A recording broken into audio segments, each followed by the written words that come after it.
അഷ്ടമിയുടെ സമയത്ത് വൈകിട്ട് പോസ്റ്റിംഗ് കിട്ടിയത് ഞങ്ങളുടെ ഗ്രൂപ്പിന് ഏറ്റവും വലിയ ഭാഗ്യമാണെന്ന് വിചാരിച്ചിരുന്നു. ഞങ്ങൾക്ക് അവിടെ പോസ്റ്റിംഗ് തന്നെ കിട്ടുമെന്ന് ഒട്ടും പ്രതീക്ഷയില്ല. എൻ്റെ നഴ്സിംഗ് ലൈഫിലെ ഏറ്റവും കൂടുതൽ സന്തോഷിച്ചിരുന്ന ദിവസമാണിന്ന്. നമ്മൾ ആദ്യമായിട്ടാണ് ഇത്രയും സന്തോഷത്തിലൊരു പോസ്റ്റിങ്ങിന് പോണത്, അമ്പലത്തിലായതുകൊണ്ട് തന്നെ, വേറെ ഒന്നും കൊണ്ടല്ലല്ലോ. അങ്ങനെ രാവിലെ തന്നെ കുളിച്ചൊരുങ്ങി ഞാനും ഗൗരിയും കൂടെ അമ്പലത്തിൽ ഒരു 8:30 കൂടി എത്തി.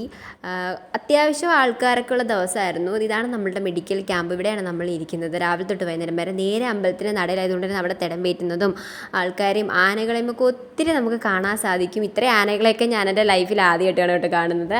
രാവിലെ നമുക്ക് ഇഡ്ഡലി സാമ്പാറും ഇരുന്ന് കഴിക്കാം. നമുക്കവിടെ പ്രത്യേകം മെസ്സും കാര്യങ്ങളൊക്കെ ഉണ്ട്. പാസ് കാണിച്ച് നമുക്ക് ക്യൂ നിൽക്കാതെ തന്നെ അവിടുന്ന് ഫുഡ് കഴിക്കാൻ, അത് തന്നെ വലിയൊരു ഭാഗ്യമായിട്ടാണ് ഞാൻ കാണുന്നത്. അതിനിടയ്ക്ക് നമ്മളെ കാണാൻ വേണ്ടിയിട്ട് ഒരു ഫ്രണ്ടൊക്കെ വന്നിട്ടുണ്ടായിരുന്നു. ഇങ്ങനെ ഇടയ്ക്കിടയ്ക്ക് ഓരോ ആൾക്കാരൊക്കെ നമ്മളെ കാണാൻ വേണ്ടിയിട്ട് ഇങ്ങനെ വന്നൊക്കെ നിൽക്കും.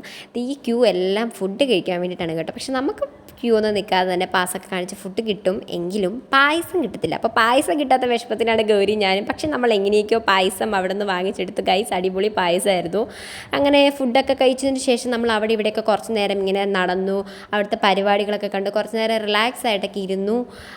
ഉച്ച കഴിഞ്ഞ ശേഷം തിരക്കൊക്കെ കുറച്ച് കുറഞ്ഞു. അപ്പോൾ ഒരു ഭയങ്കര ശാന്തതയായിരുന്നു. ഇടയ്ക്ക് ഇങ്ങനെ ആൾക്കാരൊക്കെ വന്ന് നമ്മളോട് അമ്പലത്തിലെ കഥകളും കാര്യങ്ങളൊക്കെ പറഞ്ഞു തരും. നല്ല രസമാട്ടോ അതൊക്കെ കേട്ടിരിക്കാനായിട്ട്.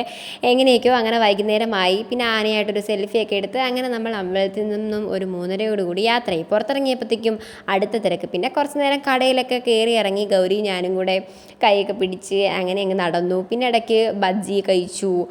ഗൗരിക്ക് കരിമ്പ് ജ്യൂസ് വേണമെന്ന് പറഞ്ഞു അതൊക്കെ കുടിച്ചു. അങ്ങനെ നമ്മളുടെ ഇന്നത്തെ ഒരു പോസ്റ്റിംഗ് ഹാപ്പി ആയിട്ട് അങ്ങനെ എൻഡ് ചെയ്തു.